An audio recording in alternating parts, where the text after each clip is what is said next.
Everybody, I call to order the regular session, 6 p.m. of the New Kent County School Board on February 24th, 2026. For the record, the board has voted unanimously earlier this evening to allow Mr. Vaught, who is traveling through Australia right now, to participate telephonically. We've attempted to reach him, and at the moment, we are unable to get him.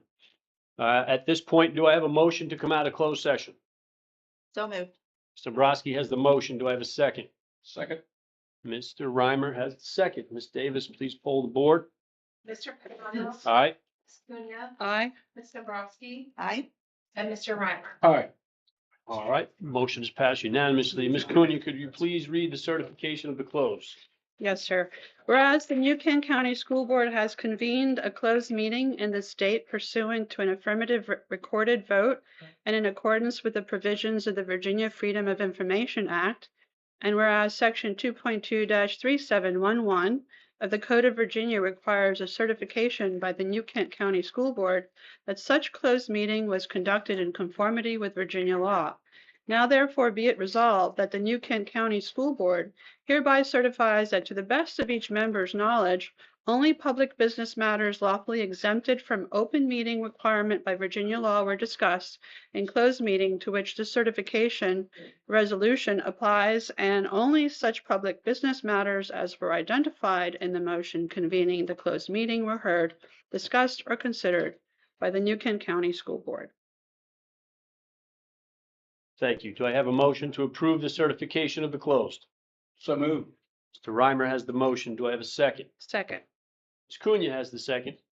Actually, I don't think you can No. second your own certification. Second. So Ms. Dombrowski has the second. Ms. Davis, please poll the board. Yes, sir. Mr. Pagano. Aye. Ms. Cunha. Aye. Ms. Dombrowski. Aye. And Mr. Reimer. Aye. All right, motion passes unanimously. Please rise and join us for the Pledge of Allegiance. I pledge allegiance to the flag of the United States of America and to the republic for which it stands, one nation, under God, indivisible, with liberty and justice for all.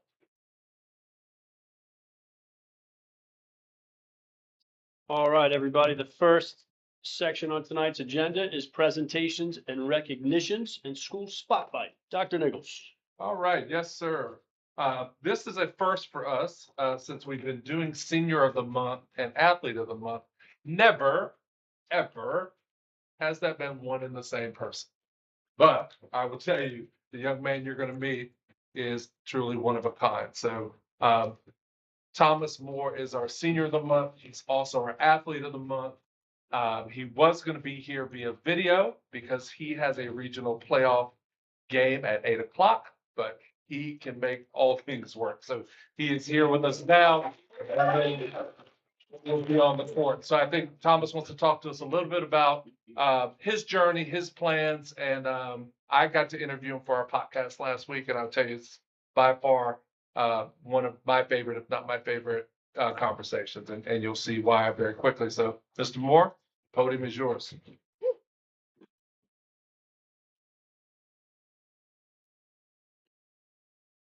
Good evening, Mr. Chair, Mr. Vice Chair, school board members, Dr. Nichols, and guests. I'm Thomas Moore, a senior at New Kent High School. About 8 years ago, I had a desire. I wanted to buy miscellaneous items not just for me, but for others too. I wanted to share and give to others. However, there was one major issue. I didn't have a single dime in my name. I tried to ask my mom for money, but she always told me that money didn't grow on trees. To solve the problem, I tried to get a job multiple times at 9 years old, and they always turned me down. Imagine a small boy walking into gas stations and general stores, asking employees if he is allowed to work there. Eventually, I told my grandmother about my crazy idea, and she told me to start my own business. At first, she gave me the idea of creating soap and other different items, and I told my classmates at school about it first. As soon as those words came out of my mouth, I was laughed at. At a Christian private school, I was made fun of, and I didn't want to light that fire with that passion. After some time, I realized that I needed a solution for my own skin. So I brought back the soap idea, and people loved it. I continued to innovate the idea and made it even better.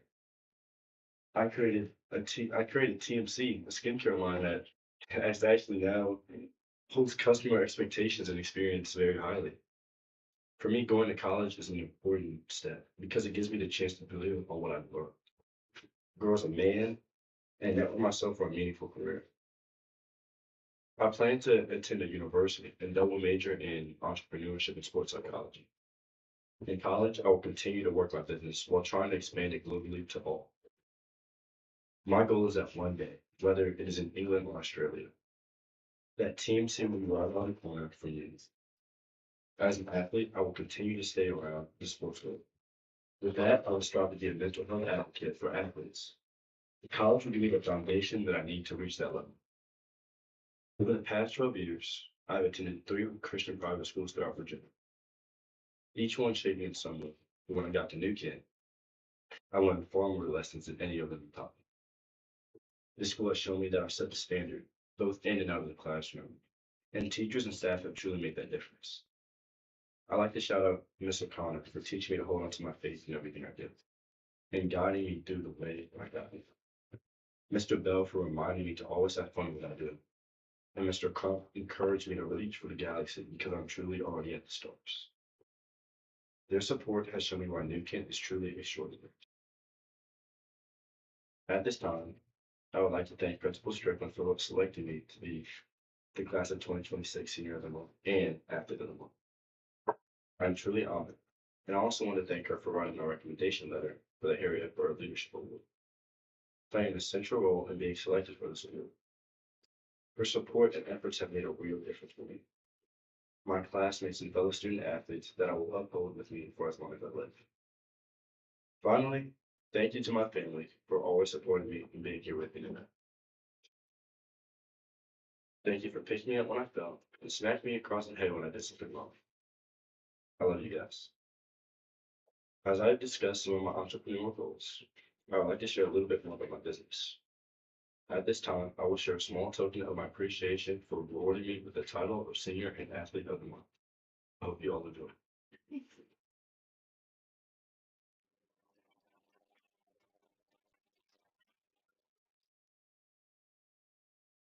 Chairman, if I may, the spirit of entrepreneurship is one of the things that I have long wanted to encourage in the school. To see this young man embrace it so heartily is great.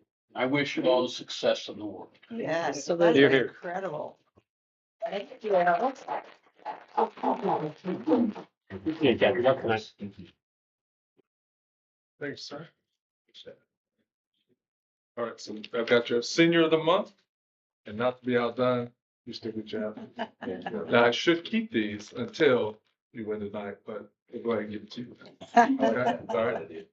Thank you, sir. Thank you.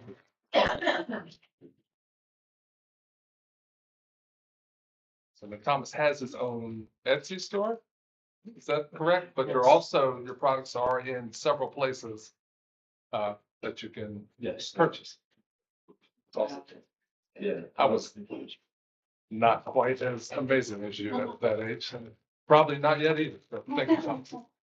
Our other athlete of the month just tipped off 9 minutes ago, so that is none other than Rain Otay. She is on the girls' basketball team, and also a phenomenal student as well. So we do want to recognize her as she leads us to victory over TAB tonight.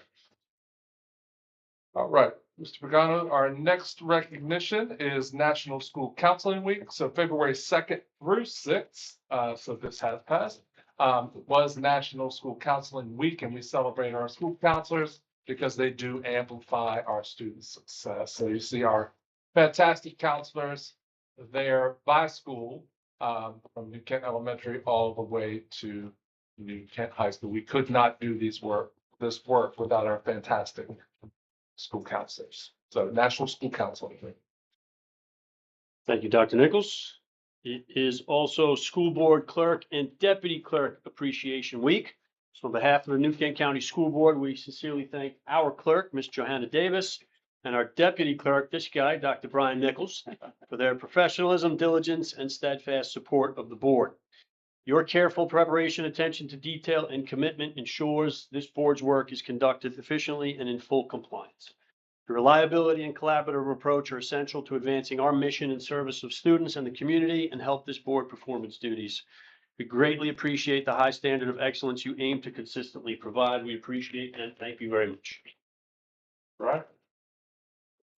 Now I get to recognize you guys. It's also School Board Appreciation Month. We've been celebrating you on social media. We also have some gifts for you, which we put out on the table earlier. There is some rain in the forecast, so you have an incredible umbrella from the high school, other gifts, and some Team New Kent gear for you guys. But thank you guys for your leadership and your continued support, especially as we go into this budget season. We work together well and we get things done. And we really appreciate the work that you guys do. So happy School Board Appreciation Month. And you also have a certificate in your packet. Our next recognition is National African American History Month. Our schools are celebrating all month long, daily recognitions, bulletin boards as you walk through the high school, contribution highlights, profiles on the morning announcements, wax museums, recommended readings, and much more. So thank you to our schools and everything they're doing for that celebration. It is also Career and Technical Education Month, otherwise known as CTE. That is part of our employment pathway and our enlistment pathway. So you can see on the screen all of the different pathways that we have for our students. And that does not include some of those pathways that they have at Bridging Communities Regional Technical Center. So CT is a big part of our work and a big part of our budget, which we will see coming up. So that concludes my recognitions. Thank you, Dr. Nichols. And it looks like at this time, we're going to take a brief recess so you guys can take some pictures and then get out of here and get ready for that game. All right, we are in recess.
We're back in session, and before we move on, we are going to make a change here. So do I hear a motion to amend tonight's agenda to add the 4-line items under section 7 entitled Items for Vote of Consideration to section 10, Action Items to be Voted on? So moved. Mr. Dombrowski has the motion. Do I have a second? A second. Ms. Cunha has the second. Ms. Davis, please poll the board. Mr. Pagano. Aye. Ms. Cunha, Aye. Ms. Dombrowski, Aye. and Mr. Reiner. Aye. All right, that motion passes. The agenda is amended, and those 4 items are now under action items. Our next item on the agenda is the consent agenda. Board members, by now, you've had the opportunity to review the items listed, including meeting minutes from January 26th, monthly financials for December 25, and the superintendent's recommendations regarding 52 personnel matters and 1 student exemption matter. Do I hear a motion to approve the consent agenda as presented? So moved. Mr. Dombrowski has the motion. Do I have a second? Second. Mr. Reimer has the second. Ms. Davis, please poll the board. Mr. Reimer, Aye. Ms. Dombrowski, Aye. Ms. Cunha, Aye. and Mr. Pagano. Aye, motion passes unanimously. Consent agenda is approved. Ms. Morgheim, already ready to rock and roll. Thank you. New Yes, business, sir. please. Proposed budget. Mr. Chair, board members, Dr. Nichols, tonight, as in every other night of the year, we are talking again about the budget. Again, it's an ongoing process. It's not just, a few months during the year. It's constantly, we're working through this. So we will jump right in. This is gonna feel like a lot of information. I know with the snow days, we had some changes in our meeting schedule, so typically we would have maybe had a presentation and then a little bit more time to dig in, but we will continue to do that. We will have some sessions available for some further conversations. And also, I think at the next board meeting, we can kind of make it feel a little more work session style to kind of dig in if there's things that you would like to kind of dig deeper. So I'll start with the revenue. We do have an increase. We are growing. Our enrollment is increasing. As you know, we have talked about this in the past, but we are increasing our ADM budgeted $3,620. With that comes additional anticipated state revenue of about $1.7 million. That could change. There are some different legislative priorities that could bring that number up. Hopefully a little bit higher to help us to kind of close the gap. So we should have that information in the upcoming weeks. And just make sure that I understand. Right now, we're using the governor's budget for these figures. Board members, as you know, House and Senate have just reached crossover. So that's the new data points we would eventually get. Additionally, you will remember in the past that we have talked about a CIP transfer into the general fund. Typically, remember that's been $300,000 for the one-to-one initiative. In the past, we've actually talked about trying to lower that amount and push into the general fund to not carry that as a CIP item. What we're actually doing is taking CIP funded items, which we'll go through those a little bit later in the presentation, and shifting those into the general fund budget. So that will be a transfer in from the CIP into the general fund budget. That helps us to report to the state those dollars that we're spending. There is a bucket of state funding called infrastructure and operations per pupil. And all of these things would fall into that category. The state gives us $824,000, and we have to have a local match of about $688,000. Transparently, what we've done in the past is transferred year-end balances into the CIP appropriation of prior year funds. And those are one-time projects typically that we're using that money on. So this kind of trues it up a little bit better to really show dollar for dollar how we're using those state funds. I just want to point out with contingencies, past years, we have spoken about how important it is to have a contingency and how limited we have been in our contingencies. So I will point out a few things this evening that make me a little bit uneasy about the contingencies that we have and how we oftentimes use those to balance our budget. And so I really do want to try to hold on to a little bit of that, make some changes, just feel a little bit more comfortable in that area. Currently, we have an increase built into the budget of 105,473. What that does is makes our contingency line exactly the amount of money that we have to match for our textbook transfer.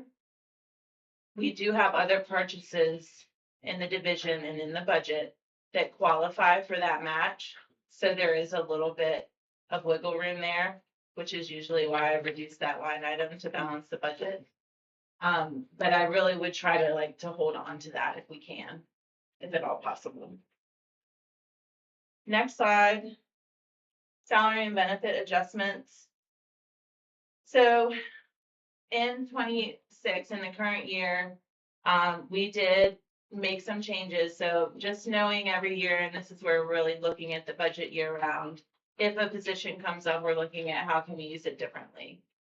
So we did eliminate a math specialist position that we had to become a vacancy last year. And we also used a vacant teaching position to fund, if you remember, an assistant at the high school and also some teacher in residencies for the current year that we're in. There is a 2% budgeted for all staff that is funded through the state. $358,819 is what we receive. $732,071 is the cost. So that's the difference between, we've talked about in the past, the SOQ funded positions versus, kind of everybody. An additional 1% for teachers is cost $236,393. I will say I did look because I was curious. Usually we show a chart here, starting salaries for teachers. We're low.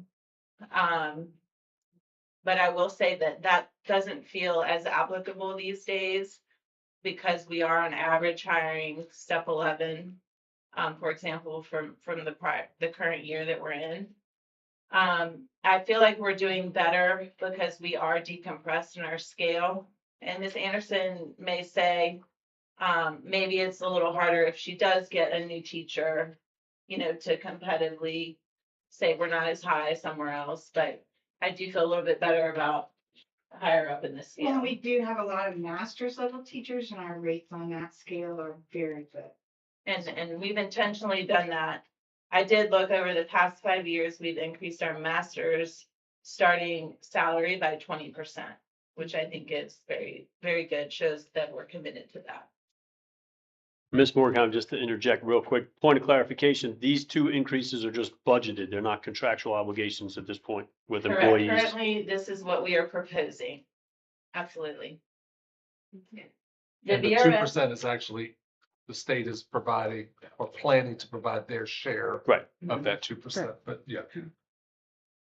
There was thankfully a VRS rate reduction, which saved us $678,350, which was a great year to happen because we also have a healthcare increase.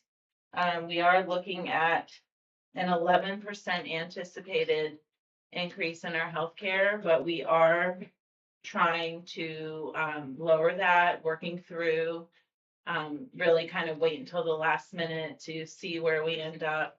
And hopefully get that amount smaller. There will be some increases for employees. We are going to try to shift that again to just really look at the spouse coverage. So employee plus spouse, employee family with the spouse. But everyone might see a little bit of an increase in healthcare. And board members, as we've talked regionally to superintendents across a couple different regions, that's actually a really good number in terms of healthcare Yeah. increase. Even the county is seeing something significantly larger than that. But we'll keep working with our team to get it as low as possible.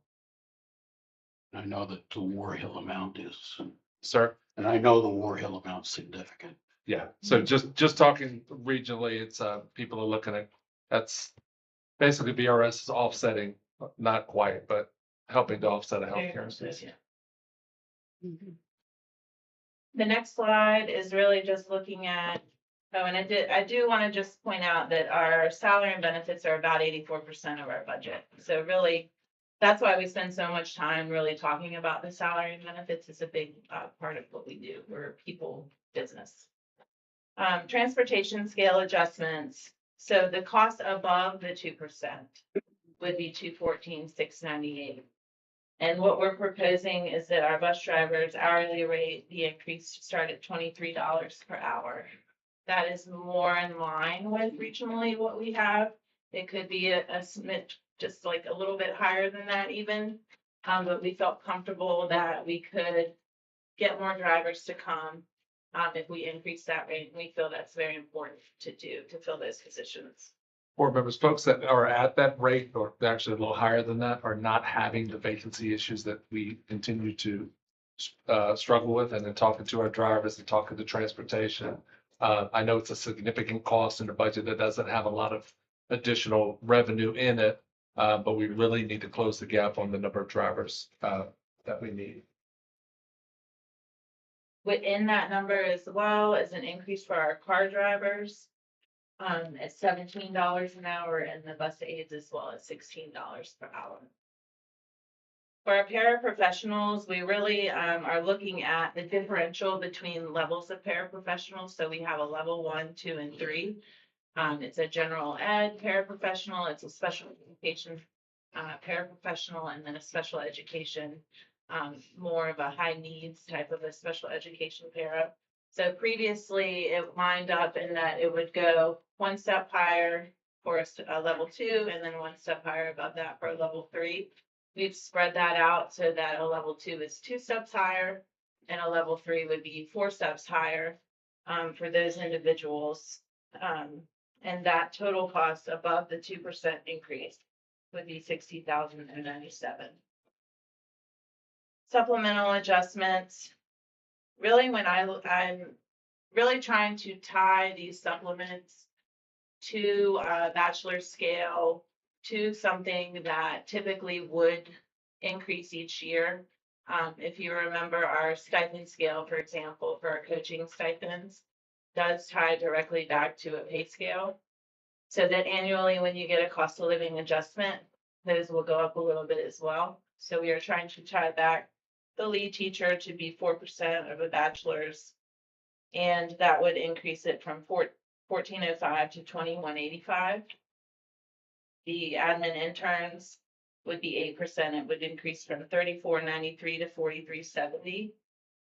The clinic supplement, which our clinic attendants are on a level 3 para, they used to get a $750 add-on for working in the clinic. We're proposing that go up to $900. And then we're adding new transportation testers. So we're really trying to create a third-party testing center in New Kent. So instead of sending our drivers off to DMV to be tested, we're able to qualify to do that locally. And to do that, we want to have maybe 3 or 4 of our folks have this supplement for $1,000 to be basically testers in the division. What's the benefit of that versus having them go to the DMV? It kind of pays for itself. It saves us the money of sending them to pay for their testing or taking the time, to have them to be there or wait for them versus us just being able to do it here. Scheduling and appointments have quite a bit of lead time as well. When you control the Okay. training, you control the certifications, you can do it on your time. So it's a both hand. It's an And I think efficiency eventually thing. it's our goal to have other divisions even utilize our services so that we can make some revenue in that as well. Okay. Stipend amendments, we just spoke about these are mainly sports, some non-sports, beta, things like that, class sponsors, webmasters, things of that nature. They have typically been tied to the bachelor scale. I think it would be closer aligned if we move that to the master scale. More than half of our staff are on a master scale. Most of these folks are our folks, so this is just a good way to increase a little bit on those stipends. They're not very high. So just an example, might be a supplement that's like 2,185 is gonna be now 2,360. So you just see that kind of what that looks like. The next one is hourly rates. Same kind of concept, really looking at, in the past, we've paid teachers who do like SOL remediation, homebound, driver's ed, things of that nature, have received $30 an hour. If you really look at what an hourly rate is on even just our teachers' bachelor scale, it's closer to 36. So we are budgeting an increase to $36 per hour. And also on the tutoring side, which is more closely aligned kind of with an instructional assistant, moving that from 15 to 16. And attrition, I think Mr. Reimer, we spoke about this earlier, but we are definitely hiring higher than what we have in the past. We're getting more experienced folks, which is wonderful coming into New Kent. But when I'm budgeting a vacancy, I'm just looking to budget that a little bit higher, so that we have that funding available when we bring those folks in. Regional programs. This slide pretty much speaks for itself. We just kind of outline what the overall increase is. One thing to note, we did just have a Bridging Communities meeting yesterday. We are trying to work on a deal to get a credit for a few seats.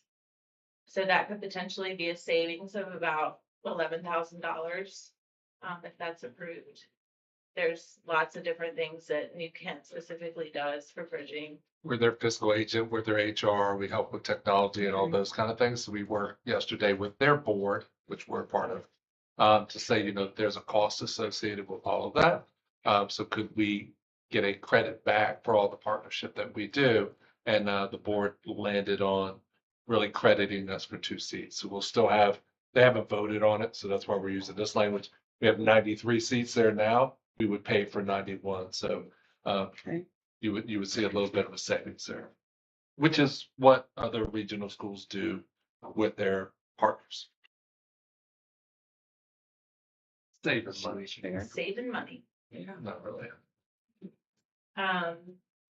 We'll look at our expenditures, and again, we can do a deeper dive, and we can talk through more detail, but I just wanted to kind of high level, kind of give you an idea of what we're increasing. I do want to point out, because it's kind of false advertisement, we did reduce $342,829 to do other things. So what I mean by that is there were a lot more needs in these departmental budgets, but the team really took the time to go in and look at where can I make a cut to really try to reprioritize what it is that I'm doing. So kudos to them. This number could have been much higher. I'm really proud of the work that they put into it. With that being said, here are some increases that we do have. The adjustments to the school baseline budget is just a per pupil amount that we offer every year. Student services is looking at contracted services, something unique. For Christine, we have a lot of folks vacancies in some of our special ed services lines, and when you have to contract those services out, it's very expensive. So we typically will use savings in our salary lines that we have, but we also need to account for anyone maybe that's going out on a leave, where these are required services that we have to provide. We need to have that budgeted because it's very expensive. So we are trying to build that in. And transparency, we could go over that in a given year, but I feel a little bit better that we're getting a little bit closer to where we need to be. Student services, most of that is going to be uniforms for NNDCC. I do think they're going to need a little bit more money. We might come to you at the end of this year or in the next couple months with a few items that we weren't able to maybe get into this budget that we really feel strongly about. Could be a one-time purchase. So that might be one of the categories that we look at. Human resources and administration. Penny, can I jump back to the Navy program for 1 Uh-huh. second? Just a quick update on that, on the Navy program. We have done the paperwork and we've had our area inspection, so we are in the queue for the official ROTC program. I think the federal government is doing 16 programs. 60, yeah, So I somewhere. think for the first time in several years, they're actually looking to add programs. So nationally, they're looking to add 16, which is not a whole lot. But we are in that, So there's a Cute. chance. so there's a chance, and we've done a lot of work in growing that program rapidly. And the beautiful thing is New Kent County Schools, our school board as well, have invested operational dollars in it, which I think will get us ahead of some other folks in that, which would be a huge cost savings for us once we're able to do that, because they will actually pay a significant amount for the program we've already stood up. Yeah. Mr. Chair, if I may ask a question, Please. does that still require the $100 or $100, 100 students, cadets to join, or are they like loosening the I'm gonna restrictions a defer, little and bit? once it was 100, then they looked at 50, and I'm not sure where it's at now. We are somewhere in the 60s, We're right at 70. 70, yeah. Very good. Congratulations. Awesome. Yeah. So it's still at 100? I believe it's still at 100, but they still feel like we have a very good shot at it, even without being at 100. And I think because in 3 years, we've grown it from Mhm. where we are now to 70 plus, and the future looks bright. We added a second instructor. We're bringing in 8th graders, so I think that really bodes well. Any idea on when we will know for sure? Um, No. No. No not really timeline yet. or, so, but for the first time, they're looking to add programs, which is nice. Cool. It's been frozen for quite some time. So continuing into tuition, you'll see in this budget that we're trying to have 5 teacher and resident. So there's a tuition side to that and also a salary side to that. The tuition, that we have in for those is 36,000. That's for 4. Mr. Miller is, hoping to fund 1 of those in our Title II grant, which saved us a little bit of money there. And then that's about 9,000 and just a general increase of, paid tuition for staff in general. School board, we are looking at, board docs is converting to diligent community. That is something maybe that could be an option of one of the things that we try to move forward with a little bit quicker than next year. But regardless, I would say that we try to build that into the budget and just have that built in for the following year. And then finance Chair. is really more of an increase for tuition or for property and vehicle insurance. Ms. Cunha. I was gonna ask, can you explain what diligent community is? I've gotten a few just brief comments with the VSBA emails, but no details on what that is. So board docs is gonna be no longer, and Diligent Communities taking over what was board docs. So, It's a competing software product. Okay. so it's, yeah, Purchase. Diligent owns Word Docs as well. so Diligent bought board docs and is merging it Oh, it's Uh, merged. there. So it does give you the interface, it gives you the policy piece that's searchable, it gives you all of those different things related to it. Is the 2,800 in addition to what we already pay for Yes, ma'am, board that docs? is an increase, And so what would that total amount be? $5,500. And that's for the basic. That's Okay. for the. I think it's we haven't seen all of the training, but I think it's for a little more than, That's, it's definitely more beefed up. that is, it is more than what we currently have, but it is the lowest tier of Diligent. Diligent Community is more feature rich than school board docs, but school board docs is not gonna be an option anymore, Yeah. so. So they're gonna be turning off the service and the help and all of those things Okay. related to, Mr. Reimer's familiar with that when people buy software. It's an old trick, Yeah. but a good one. Thank you. Questions there? Continuing with additional operational services, we're continuing our outsourcing of our custodial services. There is an increase in that line of 26,673. Mr. Todd, Mr. Pollock, Ms. Stewart, their whole team has really done a good job this year on focusing on these things with inventory, replacement schedules, capital improvement planning, and just really trying to get a good hold on what is needed in their budget to be able to do all of the things that they're required to do to maintain our facilities. With that comes an increase in their budget line, but there has not been a great amount of increase in their line in the past. And I do believe that this really is more in line with our actual expenses in those different categories. Will you be sharing what those categories are in more detail? Absolutely. Okay, great. We will have that in the detail, and it's really about cost of supplies. There's a lot of annual inspections. There's lots of things that they've determined. These are items that we contract out with different vendors, or these are the items that we're doing more in-house, and really balancing those line items of where do I have my contract services line budgeted? What vendors am I using for what services? Versus what internally are we responsible and what are we doing with our funds that we have in our budget? And board members, think about the filters that you have in your house that you have to replace. That times the school division and the increased cost in goods is significant. In that, I will also say there is a $25,000 contingency line, and again, we will look at that if we have to, but that is something, a good example was when we had the snow, we had to clear some ice. That's a little different than what we normally do. It's really hard for us to look at folks and say, you gotta make it work, you know, when their budgets are so lean already, really having to make it work just gets harder and harder.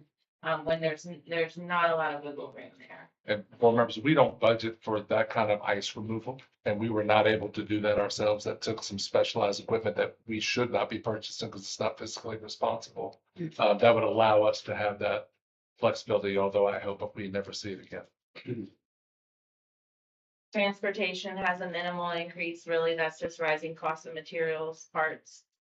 Technology, we're adding in the Simple Discipline that was grant funded, I believe, in the current year. Again, just rising cost of materials. And kudos again to Mr. Terry, just really working with, again, big picture technology, you know, what departments are using what type of technology and how are we building that into replacement cycles, things that we know and can anticipate what we need and what years we need them in. And then just wanted to include school nutrition in here, just a note, because we've had a lot of snow days.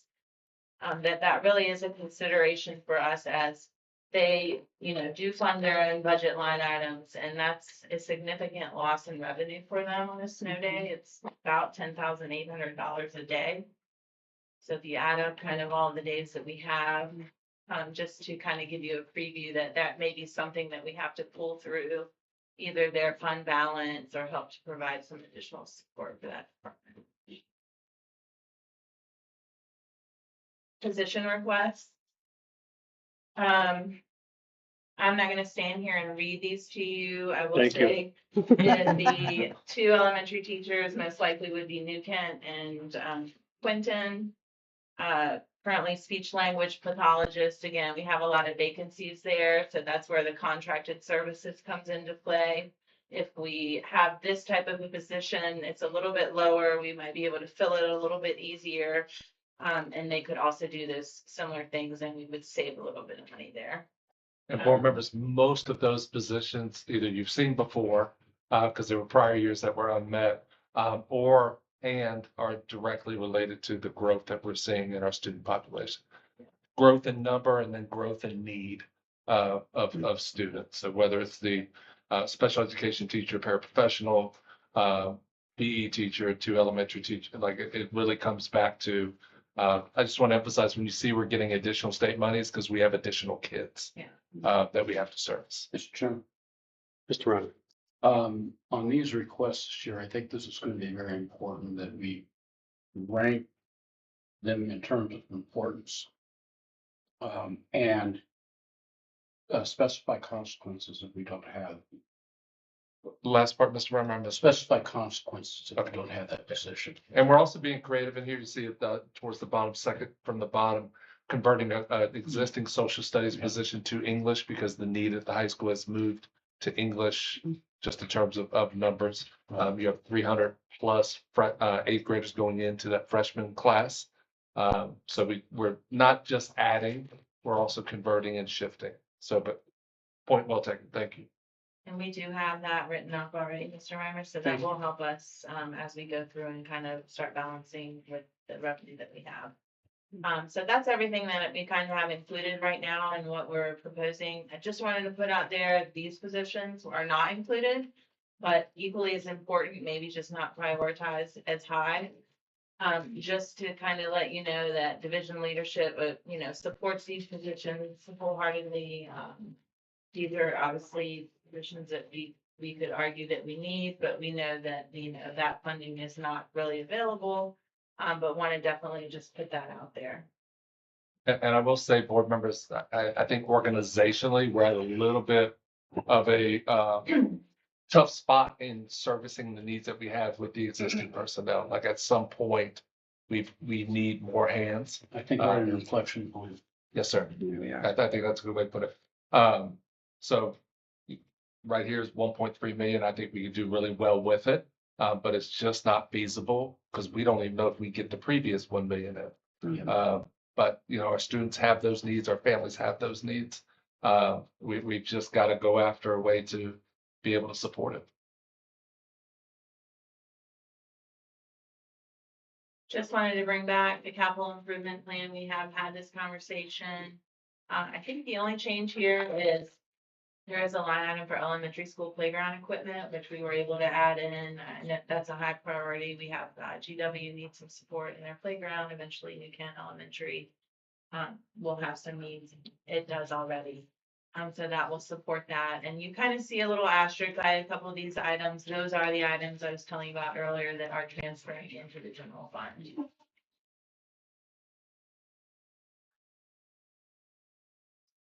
Just wanted to touch on tax impact. I know it's not a fun conversation to have, but I always want to try to just, help folks to really understand. This is a little piece of a flyer that we created for our New Kent Elementary School project, just to get kind of an idea for folks when you're in the community, you're hearing, about a tax increase. So this is kind of an example of what that could look like for somebody. 1 penny increase really equates to approximately like $350 a month. And that's just on a home assessed at $419,560. So just so you know, as a community, and when we're all hearing about support for the New Kent Elementary School, support for these budget requests, things of that nature, 1 penny can really go a long way in support. And we are absolutely, wanting to show the community our return on their investment in schools. So just kind of like that out there. Next steps, just really trying to see what the governor's final budget will look like, prioritizing our position requests and different things to align with the funding that we do receive. Further discussion with the county and the Board of Supervisors. Mr. Hathaway will be proposing his budget on March 9th. We will have a school board retreat with the Board of Supervisors on March 13th. And then we will continue our discussion in our meeting on March 17th, followed by public hearings for all of those things. And then final approval and adoption after the supervisors approve the budget. Just wanted to throw that email address out there for anyone that may want to comment on anything that they've heard. We love to receive input. We had lots of forums. We still have advisory this week, so we're just really wanting some feedback on what folks are not seeing or wanting to see or see differently. Board members have any questions or comments for Ms. Morkheim? Mr. Chair, Mr. Brus? I just want to thank you for adding that tax page. That was a great idea. Absolutely. Yeah, Thank you very much. thank you. Dr. Nichols, you are up, sir. School board goals review and update, please. Yes, sir. Project New Kent Elementary, we continue to work on that project and have conversations with the county about next steps. We plan to have that to be a part of our March 13th joint meeting. The last time it was in front of the board, it did not pass. I think it's 2-3. And so we're back to the drawing board, continue to work with Mr. Hadley and his team. It is a desperate need, and every day we wait is troubling. So I did share this statistic. I don't know that I've done it publicly. So right now they have it in their plan as a $60 million project. I have said several times that a delay in construction typically costs you between 5 and 8% a year. So if we take the low end of 5% a year on a $60 million project, it equates to an additional $1.5 million every 6 months we delay. So every year we delay, it's $3 million. But we've been in this process of a delay for over 6 months now in order to greenlight the design piece. So just time is money. And right now it's adding up to, approximately $2 million more in a project. So that's how a project goes from I thought it was this dollar to it's significantly more. It's just the time delays associated with it. So our team remains committed to the project. We believe it has to happen. And we're ready to execute it on time and under budget.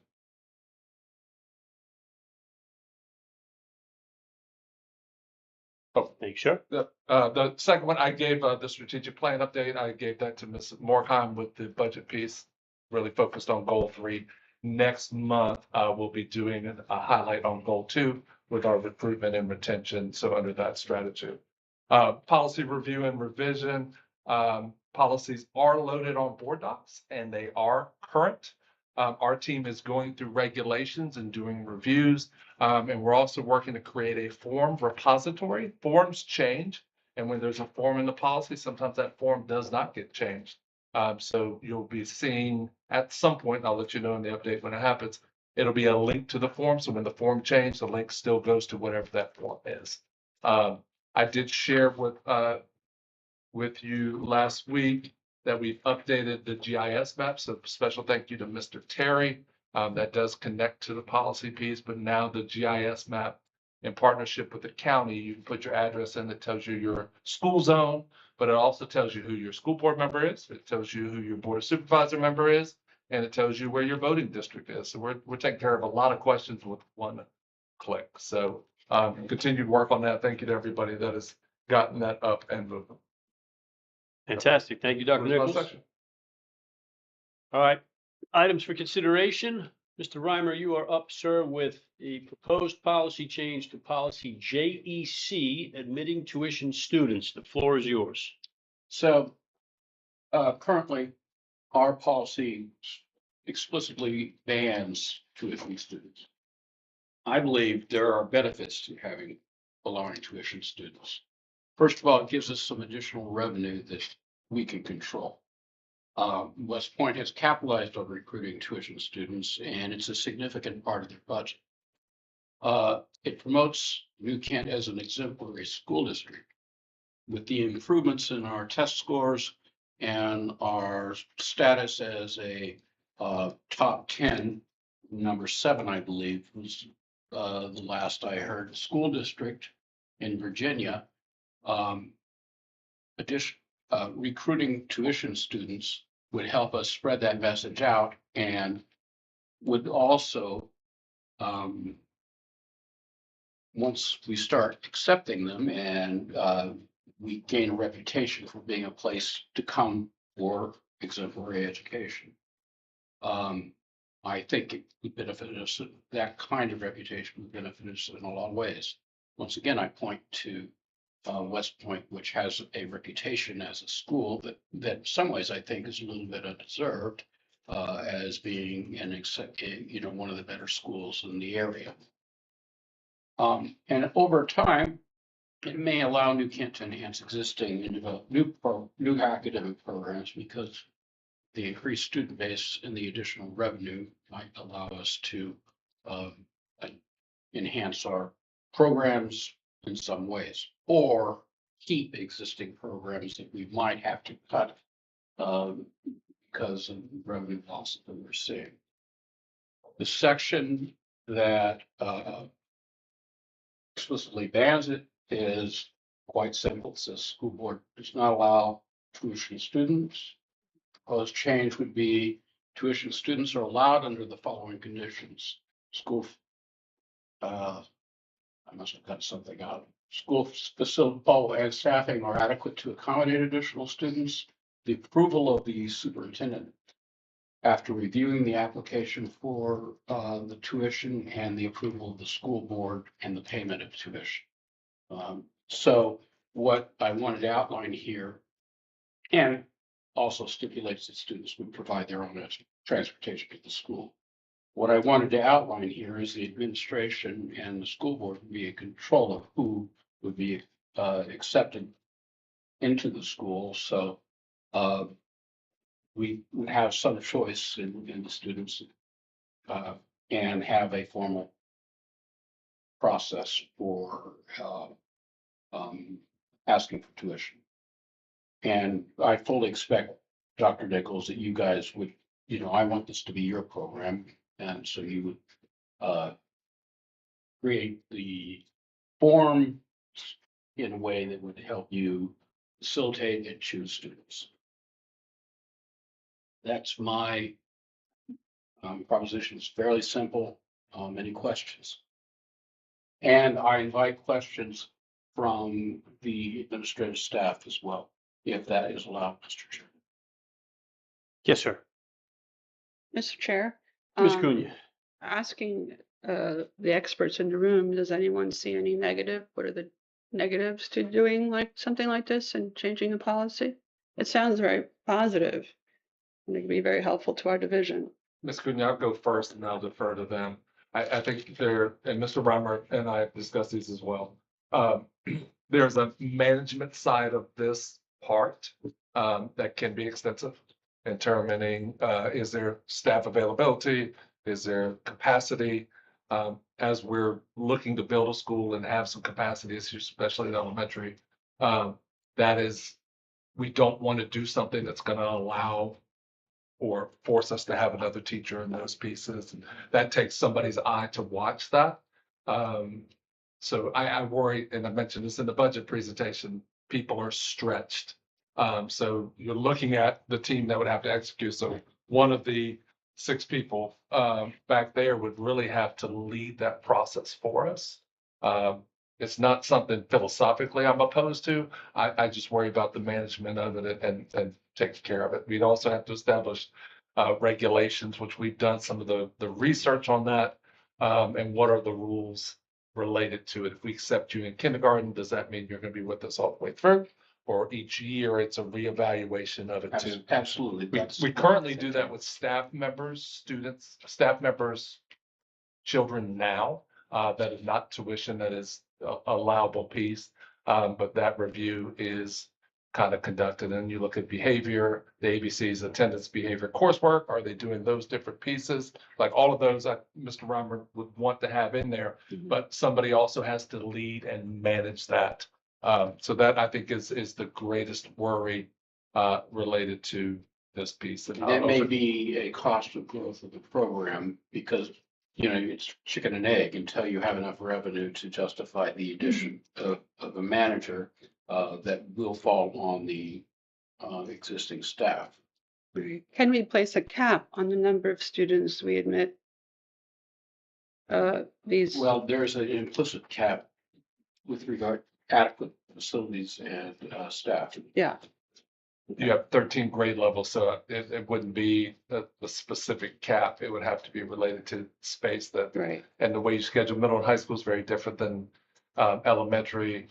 Elementary worries me a great deal because we have so many students that move into the community.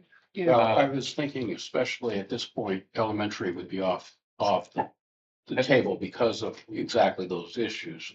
But I was thinking mostly at middle school, high school as we rolled out. Mm-hmm. So I think those are all things that we would have to kind of work through. I think one consideration, just to think through right now that staff who come to work for us are allowed to have a slot basically for their student. And I don't know if we've looked at that deep enough to really understand do we have employees who may say, well, I'm gonna go work in Henrico or Hanover or Chesterfield versus I want my child to go to this school, so I'm gonna come, teach here or be an employee here. For that added value of having that student to be able to come to New Kent schools versus just being able to say, I'll pay tuition, and go work somewhere else. Does that make sense? So are you saying that right now teachers from outside the division are allowed to bring their students? Okay. Correct. Professional staff. Yeah. Yeah. Yeah, we let Mr. Terry bring his daughter here. But It's a great decision. Right. It's a huge selling point for me when I'm recruiting. And my concern with that would be, I don't want to deny a potential employee student for a tuition student, and those numbers change volatilely every single year, every semester. The other concern I would have is how is that going? The other thing that I boast and I'm proud of Mr. Miller's team for doing is keeping our class sizes in a size that teachers are happy and kids are happy and parents are happy. And I do attribute our class size to getting teachers, to keeping teachers, and especially those veterans that have come from districts where there's class 10, 12 more kids in a room than we have here. And I have concerns about that changing with that policy. And again, with fidelity, like it would change over time with enrollment and moving in and moving out. As the HR person, everything I feel like has to have complete fidelity and complete protocol, because we don't ever want to be in a position where we're accused of taking some or not taking others. And I worry about the management of a program like this at this point at the capacity that we're at. I take a different approach to it, and I think that all of these questions are answered in a different framework. If the idea of having a tuition-based student pool is some sort of revenue target, figuring out what that revenue target is. So for example, if we wanted this to generate $200,000 in, let's call it net profit. Yep. How many students does that mean we have to add, right? And what's the cost of that? I think based on the budget, Ms. Borkheim, correct me if I'm wrong, we're spending what, $13,500 a year on a student? Something along those lines, or that's relatively what the cost is. So, and I don't know if that's the accurate number, but working backwards, let's say that was the cost to New Kent for each and every student. For us to make a certain amount of dollars, right, person has to pay tuition above and beyond that, which makes me think that this might be dead from the start. Actually, Nobody's going to pay 20 grand a Actually, I year to think come to you New have Kent. that, Mr. Chairman, if I may. But Actually, I think you got that wrong. That's the revenue that we get for ADM, right? No, sir. Oh. So that includes state and local. So you're Right. speaking like the per pupil expenditure is really state and local expense. So it's more about like half that the state, we would receive state funds for that student, about half that amount. $6,000. yeah, so But what I'm- let me state it a different way. Yeah. So I think this only has nuts and bolts if you're able to say the proposed tuition would be X, call it $20,000, and I'm making that up. And now what's the cost of us having that student?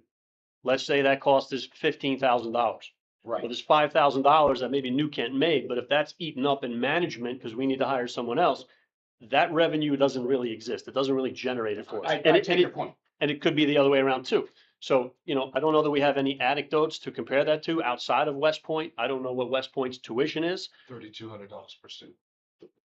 I don't know that that moves the needle for New Kent, but the idea is if we're looking at it mathematically with the idea of generating revenue that frees up, or creates X amount of dollars so that Haney can hire 5 new teachers every year, what does that math actually look like and does it work? If it does, then I think a lot of these questions and problems are answered and maybe, there's a person that's hired out of that revenue that handles this management piece, which seems to be the biggest concern. But if it doesn't generate enough revenue to have this benefit to address the school's concerns and the admin's concerns, then we're off to a non-start. I agree. So I think we need more information. And my other question would be just kind of the lawyer piece in me is what legal requirements do we have to meet? What code sections are out there? What are the roadblocks that we have to overcome? Is there something we got to pass with the state or Virginia Department of Education to make this thing happen? Other than it's a, nice sounding idea. What do we have to go through to actually put this in place? And then is the juice worth the squeeze? Right? Just one more piece. just connecting to that. So, student cost by student is not the same. Some students cost more than other students. And some students throughout their time end up costing more because their needs become more pronounced or circumstances change. So just knowing that, student may come to us and then need some exponential needs that they're now our student. We have to have those guardrails in place. As I said, I'm not philosophically opposed to it. I just am going down all of those different avenues to make sure that we're protected and it's beneficial. Mr. Chairman, Mr. Ron. Yeah. Mr. Hoffman, may I ask you a question? You worked at West Point for a while, right? Correct. Any observations from your experience there, with how the program worked and whether, what problems they had and what benefits they had? Yes, some of the problems they ran into as they started growing in that community, they built some new housing developments. That reduced the number of open seats that were available. And as an effect, they actually ended up losing money and had some financial concerns because they were losing income from people that were paying to go to school. That was a big deal there because the whole way it was run there was based upon open seats per grade level and then admitting people on a competitive basis for that. And unanticipated growth or people moving in could push you over your ideal teacher-student ratio, which would result in potentially having to hire an additional teacher, which would be pushing you into a deficit. Right, so the idea was to maximize capacity without adding additional resources. Got it. Anybody else? All right, moving on. Mr. Reimer, you're up again, sir, with a proposed policy change to require graduating seniors to pass a civics test. So this I proposed as part of the testing initiative that was part of the strategic plan. And it's also something that we've experimented with a little bit here at New Kent. But feedback has prompted me to think it probably wasn't robust enough. One of the things about the citizen test that most people don't know is it's an oral test where potential new citizens are they study a course of work and they don't know what the questions are going to be in advance. And they typically get a small number of questions, but they're oral and the interviewer has a chance to, expand things if they want. So a written test isn't going to be the equivalent of a citizen's exam. I went online and did some research of some of the sample questions, and it's quite wide ranging. There's a lot of material that they could potentially be asked about. I don't think that probably fits well with our curriculum, but the material itself suggested to me that it's something that citizens would want to know. It covered branches of government, the different responsibilities, important historical events, and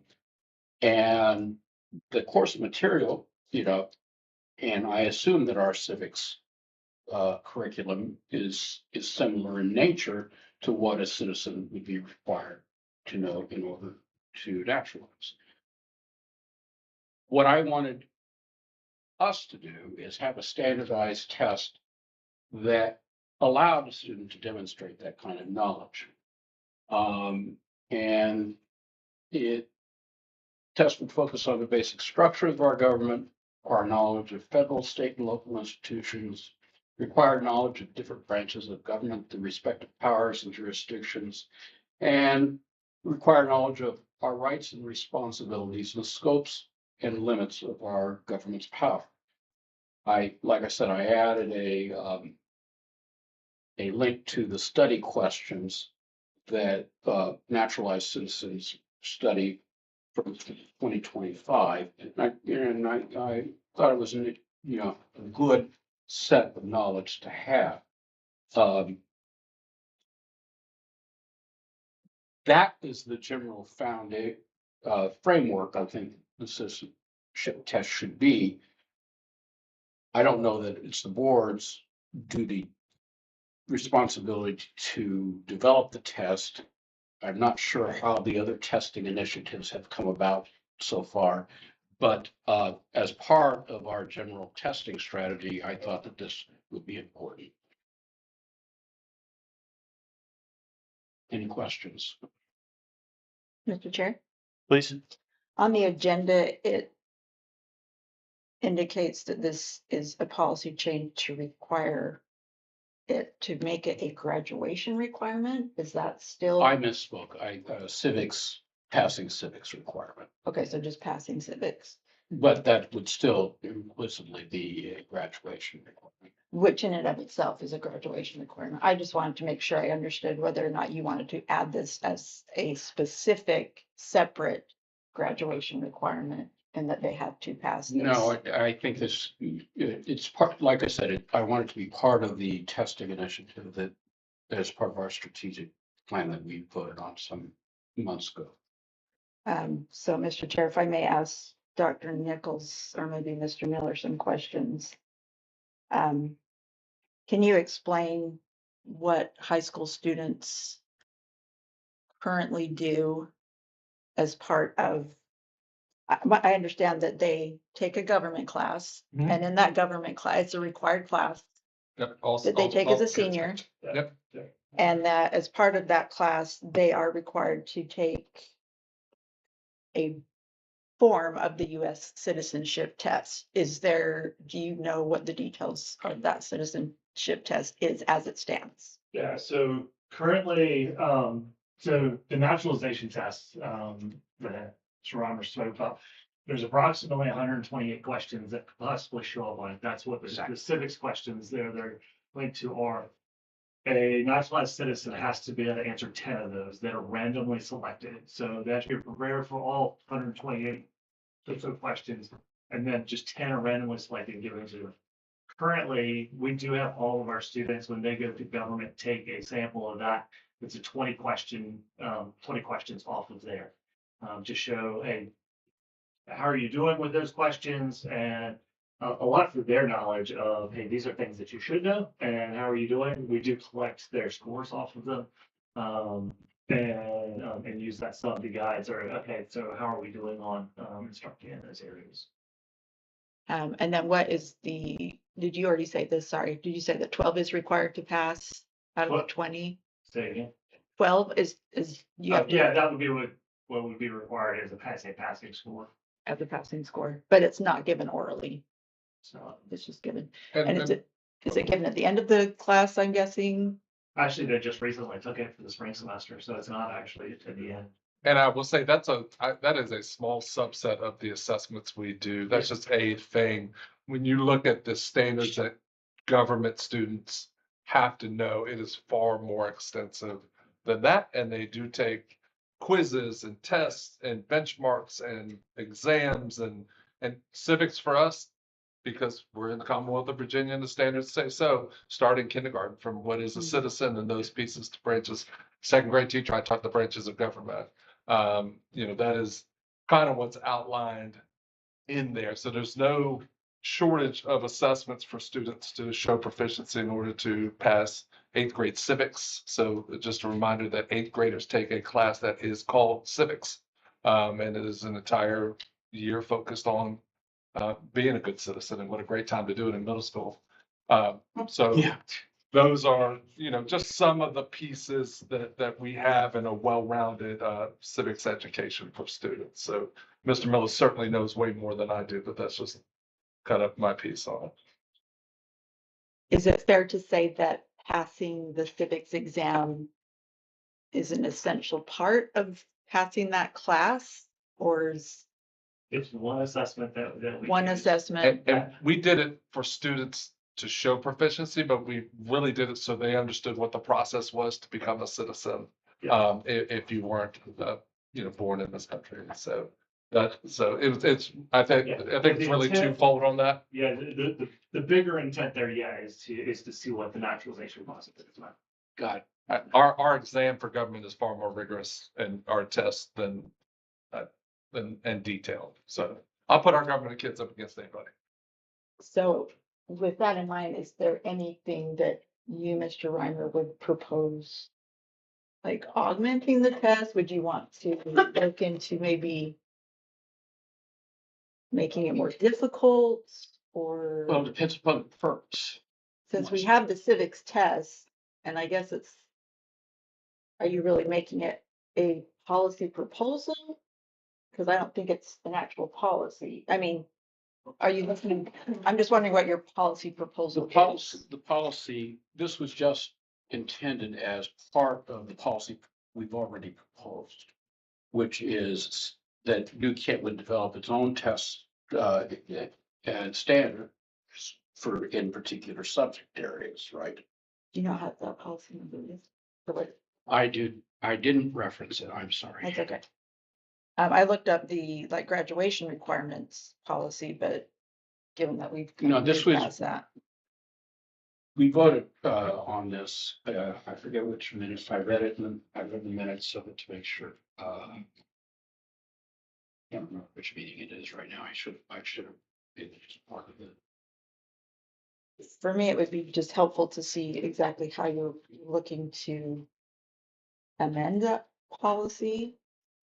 I don't, okay.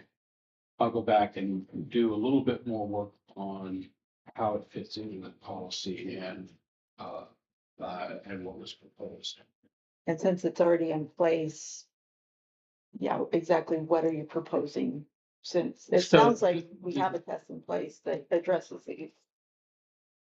Maybe. I don't know if this current civics test does the things that I want a test to do, which is make sure that they're prepared for citizenship. Mr. Miller, did you say that the government class takes essentially the questions, the 128 questions that are listed on there and pulls 20 of those randomly? Yeah, they take it through the naturalization, sorry, basically. It's a through the- portal. Yeah, through the federal And government. it's multiple choice. I've taken it too, and it's frankly, it's pretty easy. So but do those questions cover what you've specified? Well, because it's 20 questions, it's difficult to cover the whole set of items, and that's my biggest problem. I would say that the accumulation of our assessments does cover every bit of that. That a student demonstrates throughout a semester. If I may, I would be very hesitant to make one test be the determinant on whether or not a child graduates from high school. That's what that would be doing. That's fair. And I think he was indicating that he didn't intend for it to be a graduation requirement. But it is, but it essentially is if it's a civics requirement. Mr. Miller, may I ask, does every student take that class, that government class? So every student, Government regardless, is a required course. regardless of what, their focus is in there. There's a very small subset of students that will not take cover. If you're on an adaptive curriculum and you Yes, have a right. different diploma pathway Yeah. outside of standard. Same thing with eighth grade civics. Every kid is in eighth grade civics. Yes. So, and US Virginia history and all of the world history and all of the histories that we do. I took that test when I was 21 years old and I was, my citizenship. And the hardest part was that, like you said, you had to prepare because you did not know what you were going to be asked. And so you had to know the whole thing. And it was incredible. It was easier for me because I had gone through school and government, et cetera, in high school, but it is really quite something. Yeah. I have a few comments and observations. I mean, I think every test works like that, and that's the Mhm. purpose of Sure. going through, right? A subject matter is to know it all, and you're going to be questioned on some of it, not all of it. That's Right. just how a test works. Mhm. I think we all agree that all of the points here, Mr. Reimer, are super important. especially in today's day and age. I don't think there's any debate about this in the room.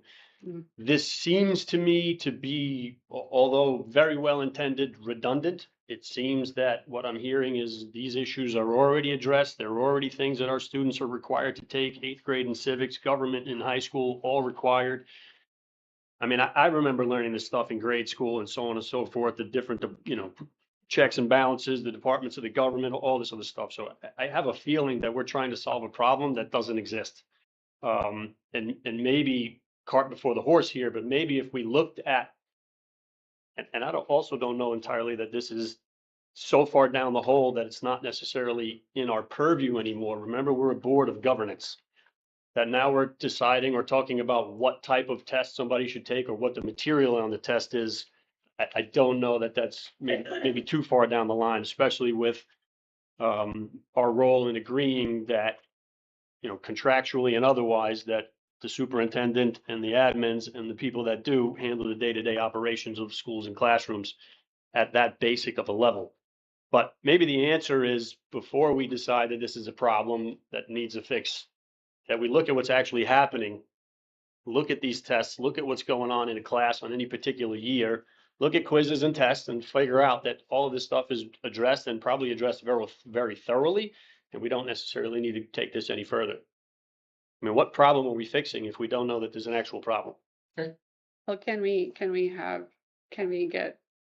see those tests that you're talking about and to kind of look them over ourselves to evaluate, and answer that question once and for all? Yes, it's being covered, and I think the board can vote on that and Really? request that information, sure. maybe that could be the next step. Yeah, that sounds good. So I can make a motion that as a next step, we request that Mr. Miller would present to us currently the sample of the assessments that civics classes are required to take. Is that a proper motion, Mr. Chairman? Yeah, I think that's fine. Is there a second? Second. May I ask a clarifying question for you Yes, guys? you may. Just because this now takes staff time and resources, I just want to narrow it as far as we can. Yep, Because if I pull every assessment for every, I said a sample, I get that. Sample for government. right. Okay. For the senior And- class. If, just because somebody's got to pull these and somebody's got to print them and somebody's got to give them to you. No, you're know, right. This needs to be limited. I keep looking at the same 5 people. 6 Sean's off to the corner. It- Excuse me, aren't these tests already generated and they're in a database somewhere that could just be pulled and printed out? So, yeah, I We mean, still got to pull them and print them out. Yeah. That's why I want to narrow it to not, Yeah, yeah. thank you. So government. So I'll restate the motion that Mr. Miller provide us a sample of tests from the senior government class that would cover the items that are listed in this proposal. Is that to your liking, Mr. Superintendent? Not to I your go back to liking, Mr. but Pagano's question about roles and responsibilities, but the board votes, we will take that for you, not a problem.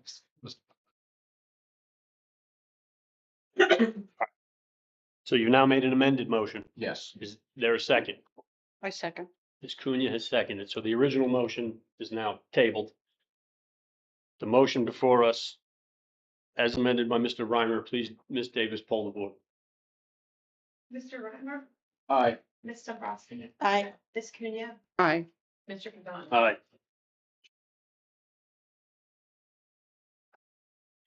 All right, so that motion is passed unanimously. If we can, at your convenience, sir, please get the materials. I think we might be able to put this issue to bed. All right, thank you.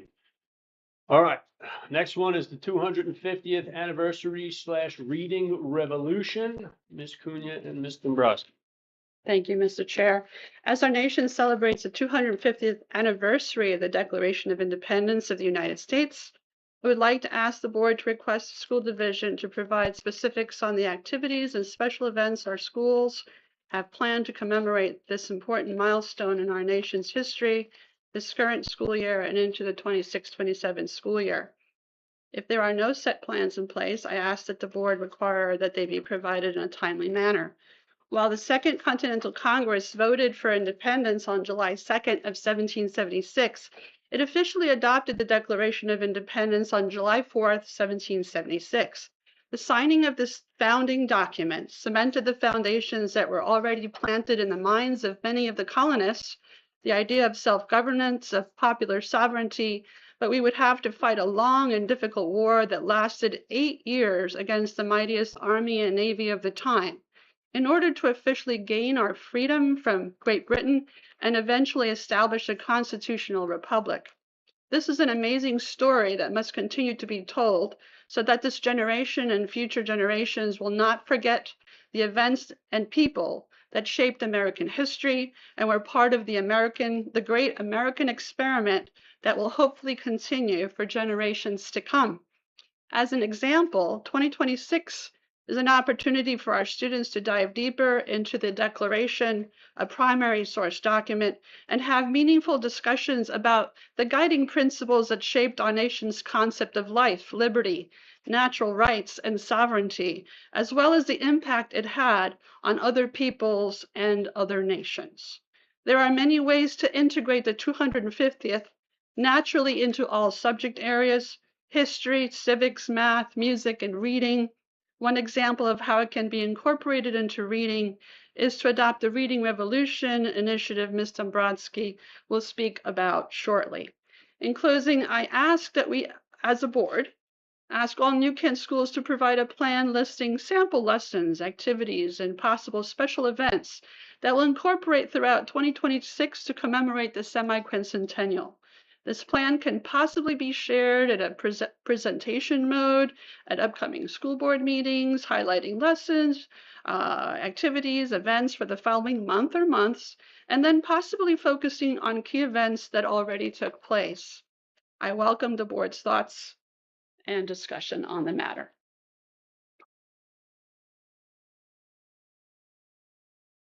Mr. Chair.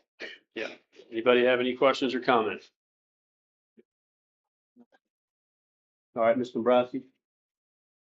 So this proposal is based off of the Reading Revolution Week, which was a statewide initiative last October, spearheaded by the Virginia American Revolution 250th Commission. Several classes at Clinton Elementary were lucky enough to be chosen to host Virginia's Secretary of Education at the time, Amy Guidera, and her staff members, and they went and visited different classrooms and read various books which highlighted aspects of America, whether it was voting or history related. Thus far in putting this together, I've met with the director of New Kent Parks and Rec and the New Kent Historical Society. They're in full support of this project and willing to assist as much as possible in preparing and presenting.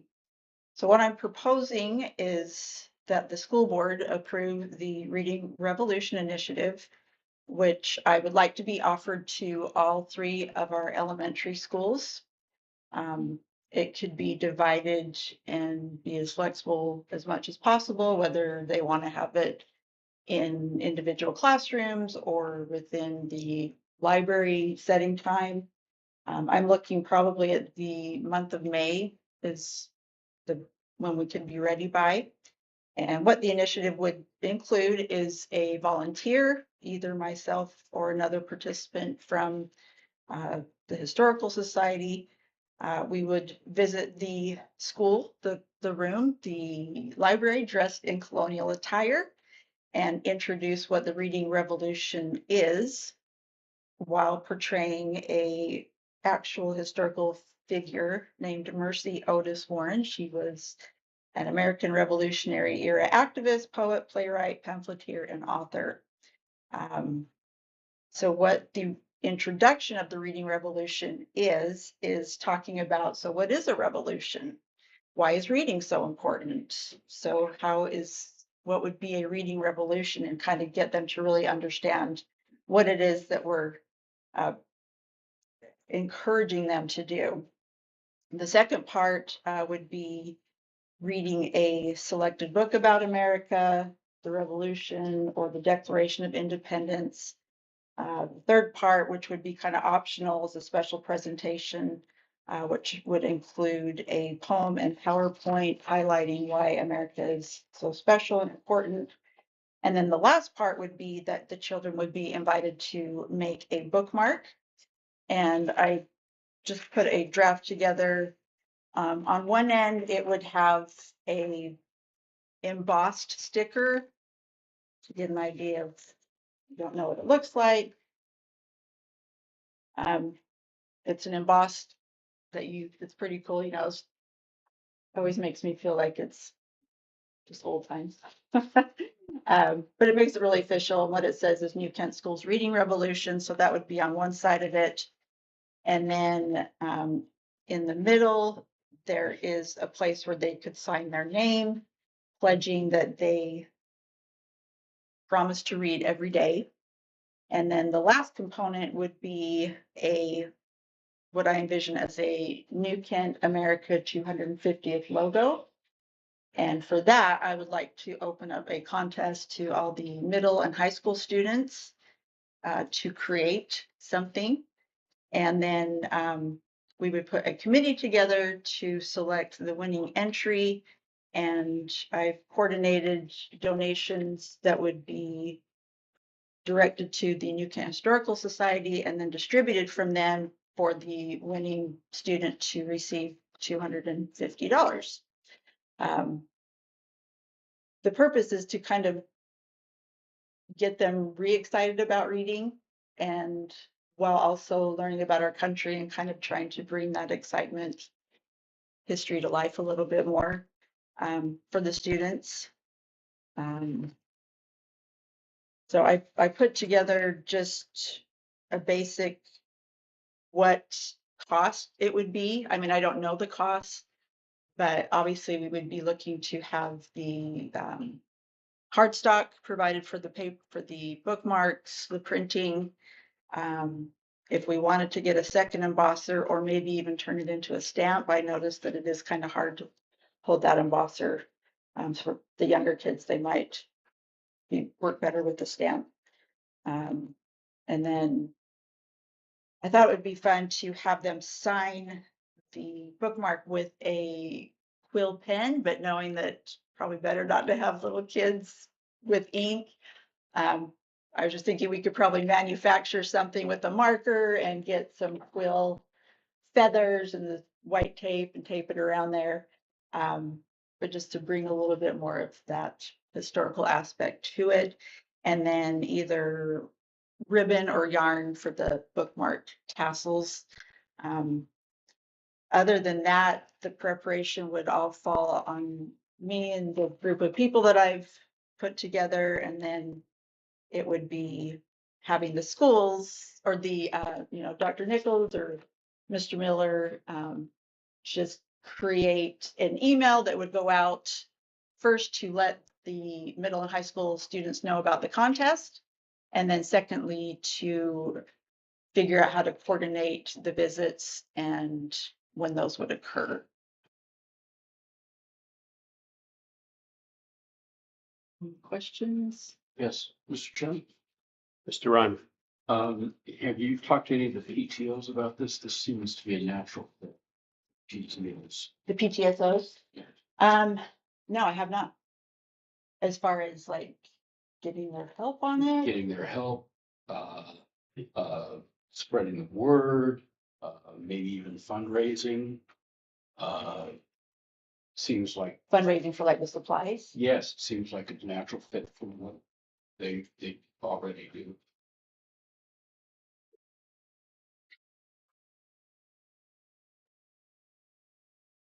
I'm going to parlay off of that. And I mean, I've got questions. With all due respect, what authority do we have to do this? We are the school board. And we're now talking about embossers and stickers and tassels and books and dressing up in costumes. And all of that is a lovely idea. The 250th anniversary of America, obviously huge milestone, super important. But we are the school board. We have oversight and governance, and now we're talking about holding events with feathers. I'm not sure that that's in our purview or our role. I like the idea that Mr. Reimer's may be proposing, which is, this is a great idea. Let's turn it over to somebody who maybe can do it and it's more appropriate for them to do, like a PTO or some other group. I just don't know this is something the school board of the county should be doing or getting into. I feel like we're in the weeds again with what's happening at a very root level in a classroom and what we're having a teacher do or say, or, you know, for some day, some holiday, some other thing that's happening. I mean, I don't know that that's our role. I have a problem with this. Mr. Chair, if I may refer to the school board policy IA, instructional goals and objectives. The New Kent County School Board develops and implements a program of instruction for grades kindergarten through 12 that is aligned to the standards of learning established by the Board of Education. Stop right there. It's our job to make sure that there's a program of instruction that's aligned with the standards of learning established by the Board of Education. That's our job from an oversight perspective, from a governance perspective, not from a what question is being asked on this individual test perspective, not let's read this one book by Mercy, whatever her name is, perspective. We're the school board. We're up here. Admin's here, teachers are here. You're talking about doing stuff as a teacher right now, in my opinion.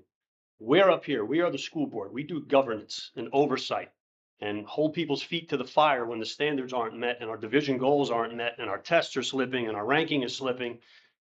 This is much bigger picture, our role, in my opinion.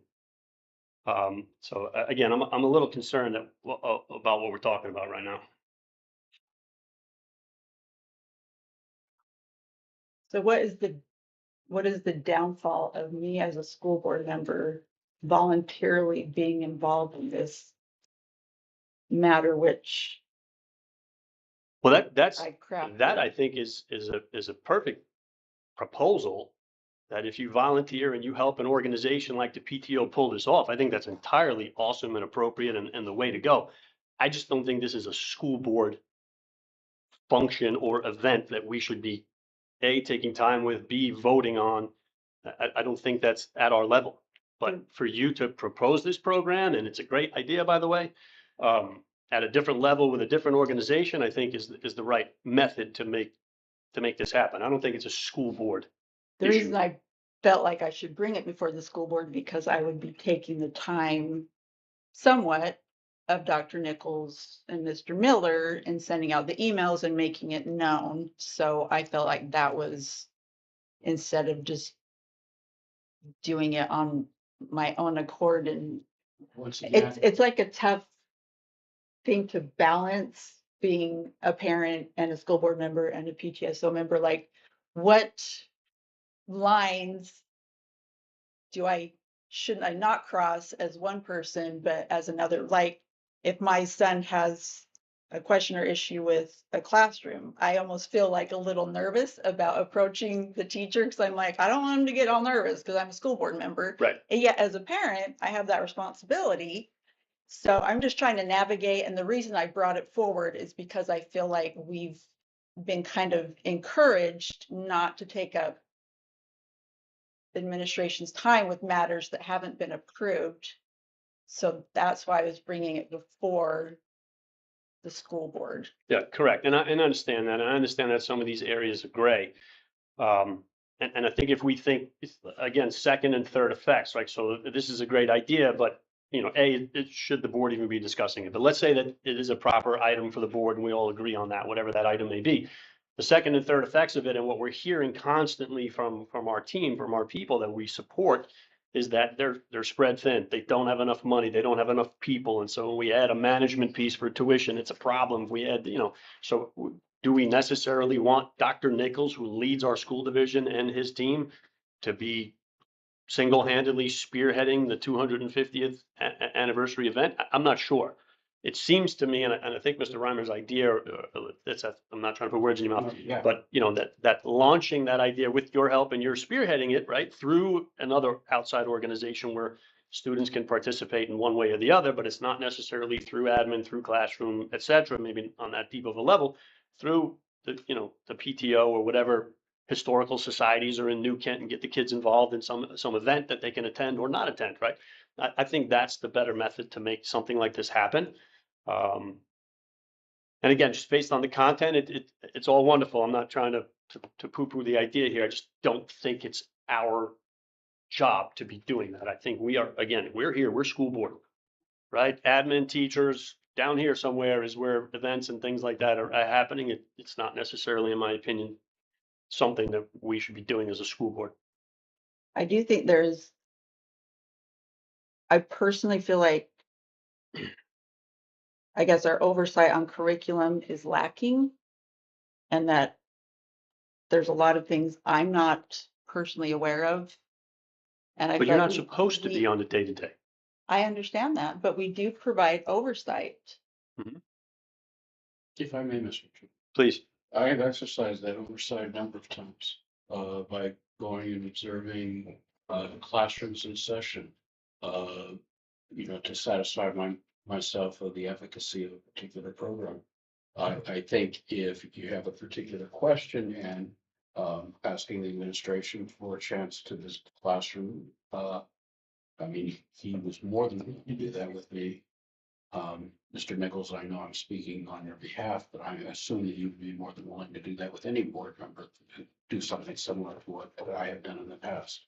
And also, if there's an area that you feel you would like more information, we'd be happy to, we meet once or twice a month with you guys. We're happy to put together a specific presentation. It could be pre-K 12. You gave us some civic stuff tonight. I think we just did it with government and civics, right? Exactly. Yeah. Right. There's your oversight. So more than happy to bring that as a public facing presentation or a work session to dive in deeper if you guys, Mr. Chair. If I may, Oh, sure. as a suggestion about how to handle something like this, I think we could, as a board, make a proclamation or a resolution that, we encourage the organizations on campus that include the junior, Elementary.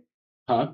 Oh, even at the elementary school level? The elementary school level, the Navy, to participate as part of the 250th celebration, to prepare programs and participate, and then make suggestions about ones that already exist, and then offer our assistance if they want more information or some help.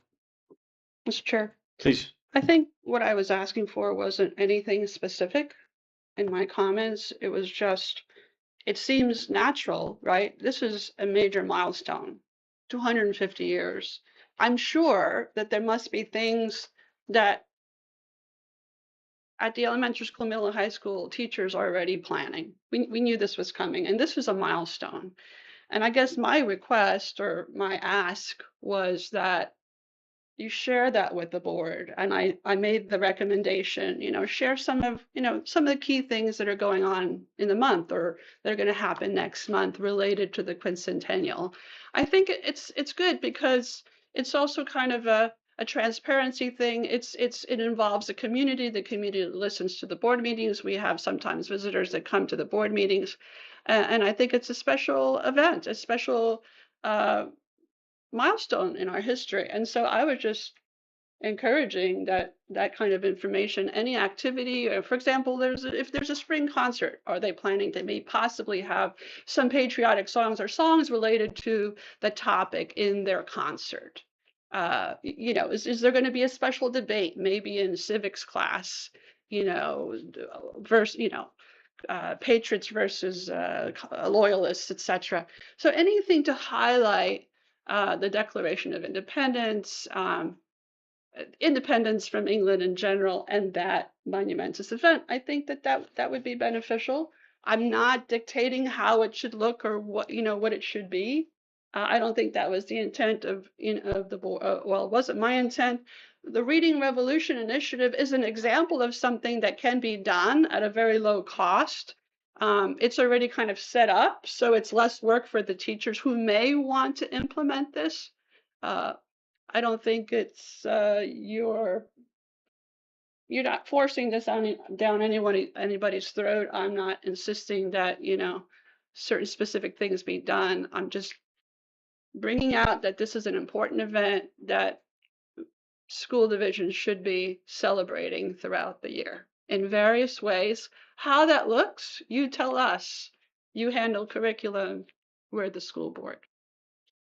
I think that is a good explanation and a much more appropriate modicum for the school board to handle this. If, for example, we said exactly what you were mentioning, which is, hey, this is a milestone, the board recognizes it, it's important. That would incentivize, if they're not already planning, which I'm sure they are, incentivize more plans to happen, and then that feedback comes back to us. I think that's an appropriate way to do it. It did sound very specific with some of the things that were being discussed that I think, in my opinion, again, is a different way that is not necessarily school board appropriate. But the idea of, you know, I think we all agree it's super important. It's a milestone. We want it recognized, but let's leave it to the people who are doing it, you know, the boots on the ground, so to speak, to let them do it. And then if we want to report on that, then that's something different. I think we can absolutely ask for that, and that would fall under oversight and governance. Yep.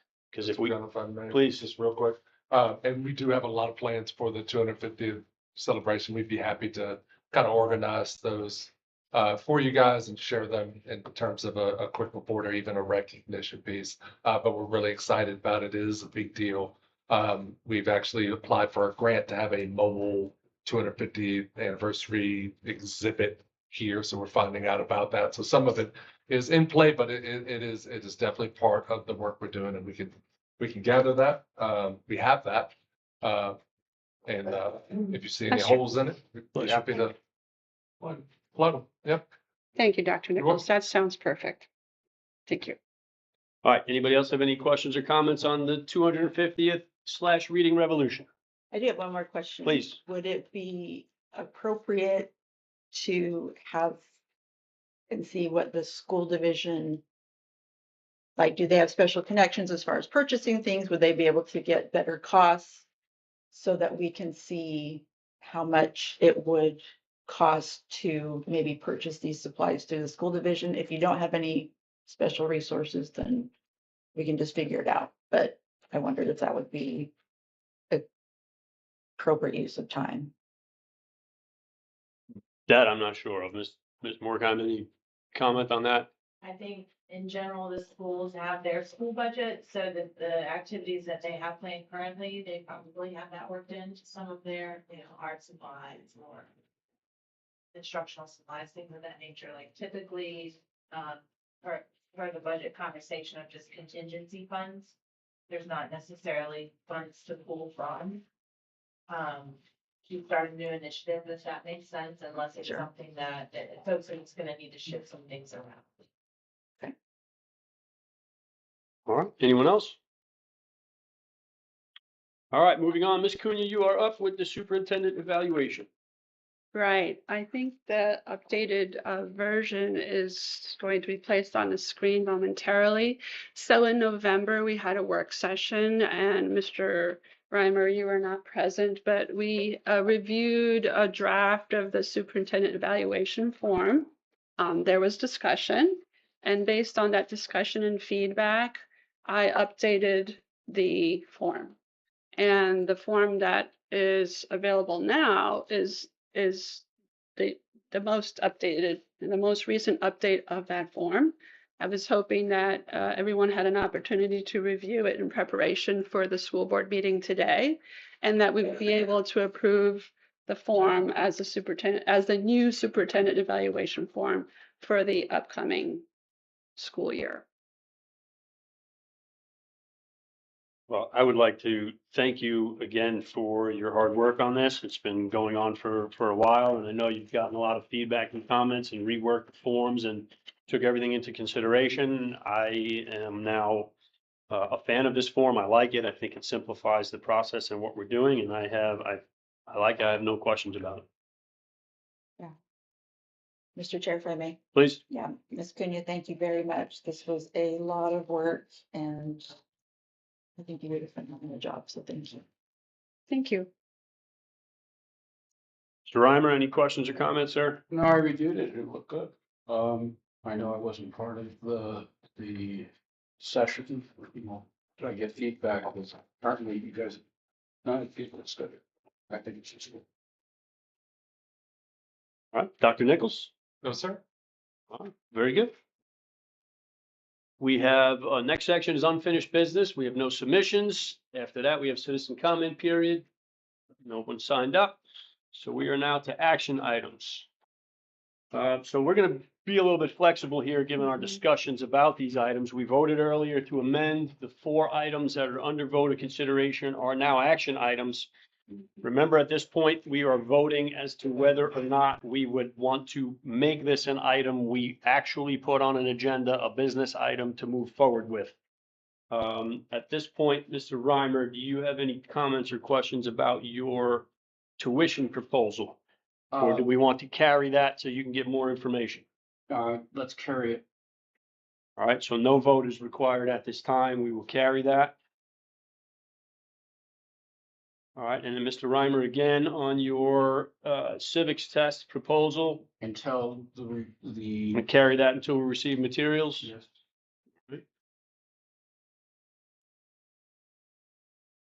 And then my lady colleagues, the 250th anniversary reading revolution.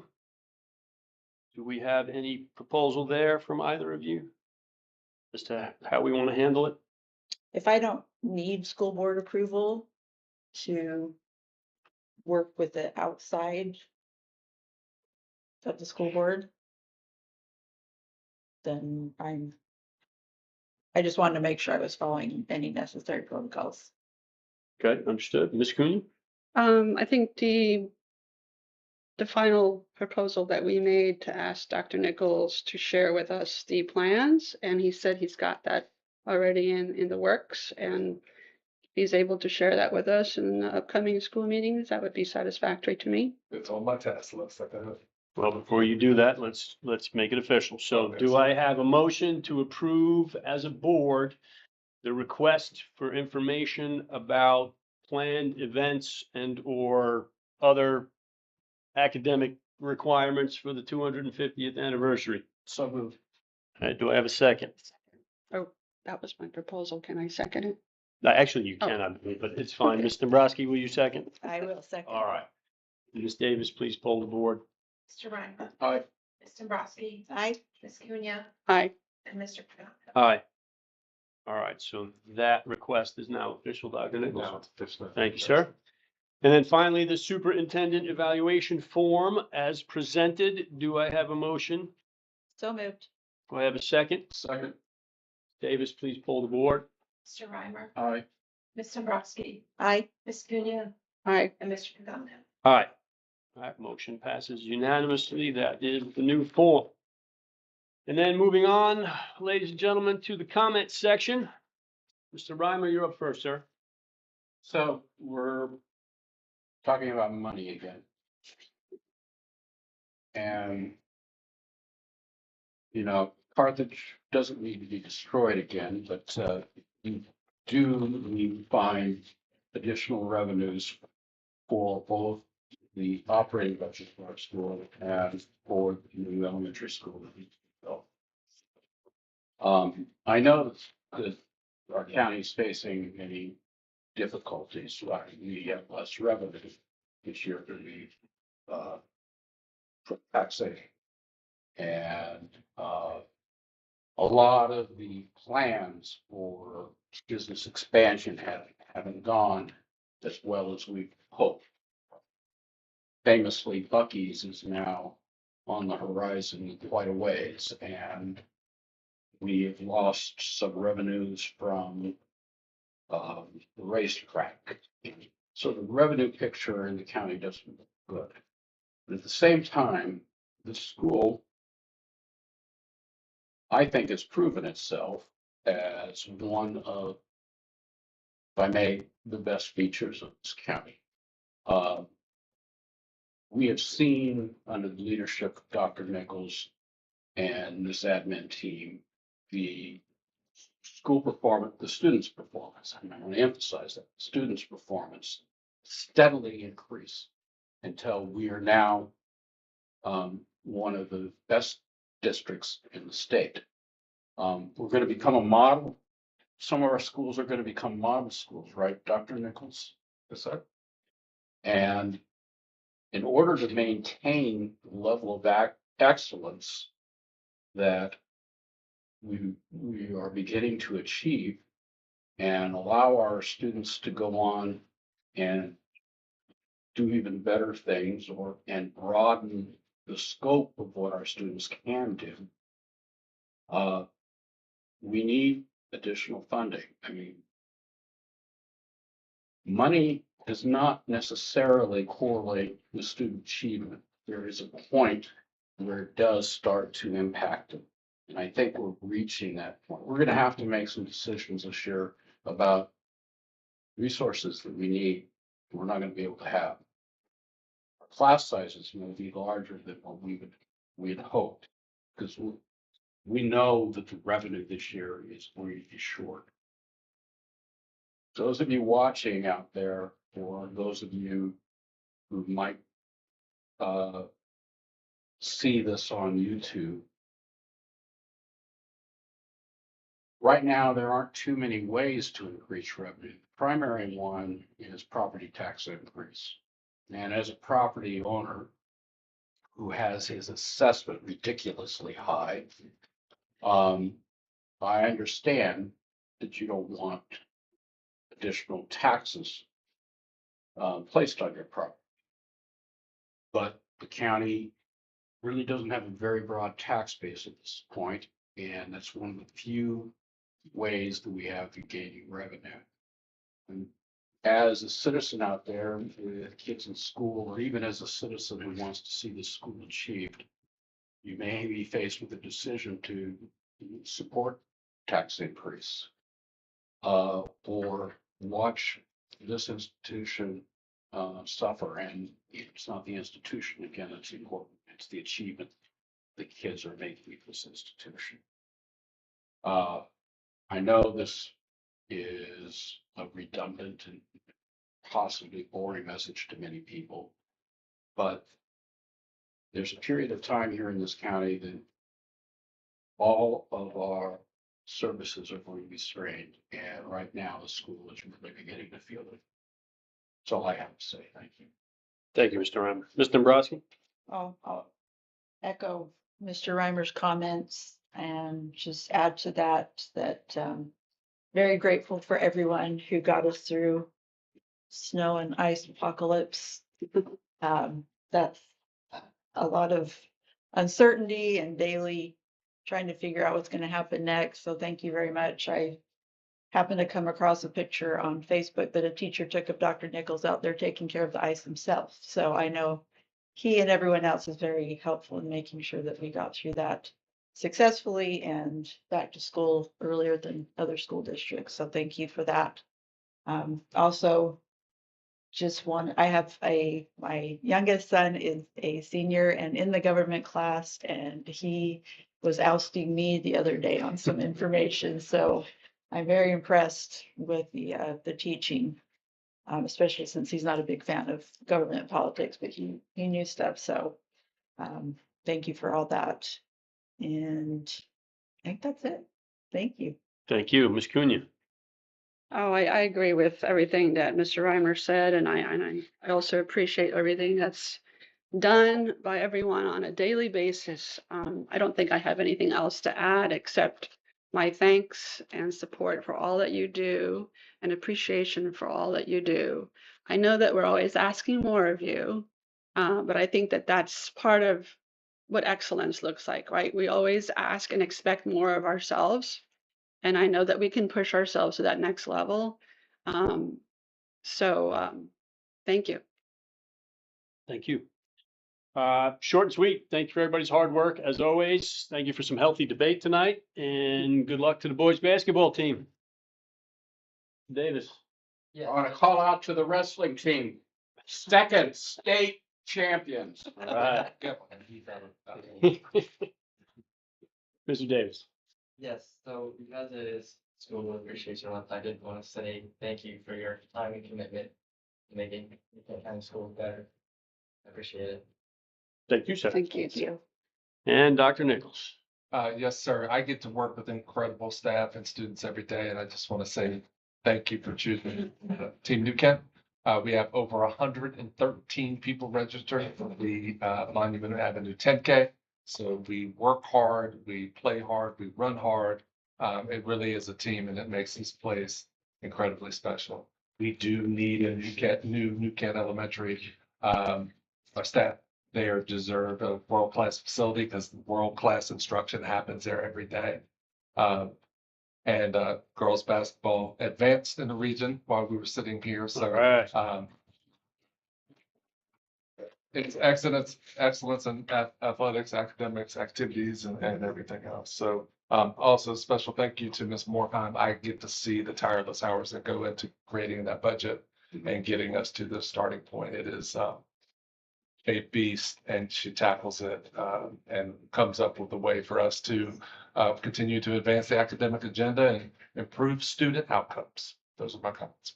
Awesome. Thank you, Dr. Nichols. Thank you, everybody. So let's see. The next meeting of the school board is a joint board budget retreat meeting Friday, March 13th, 9 a.m. Providence Forge Recreation Center. And then following that, we have a few days later our regular session, Tuesday, March 17th, 2026, here in the historic courthouse boardroom beginning at 5:30. With that, this meeting is adjourned.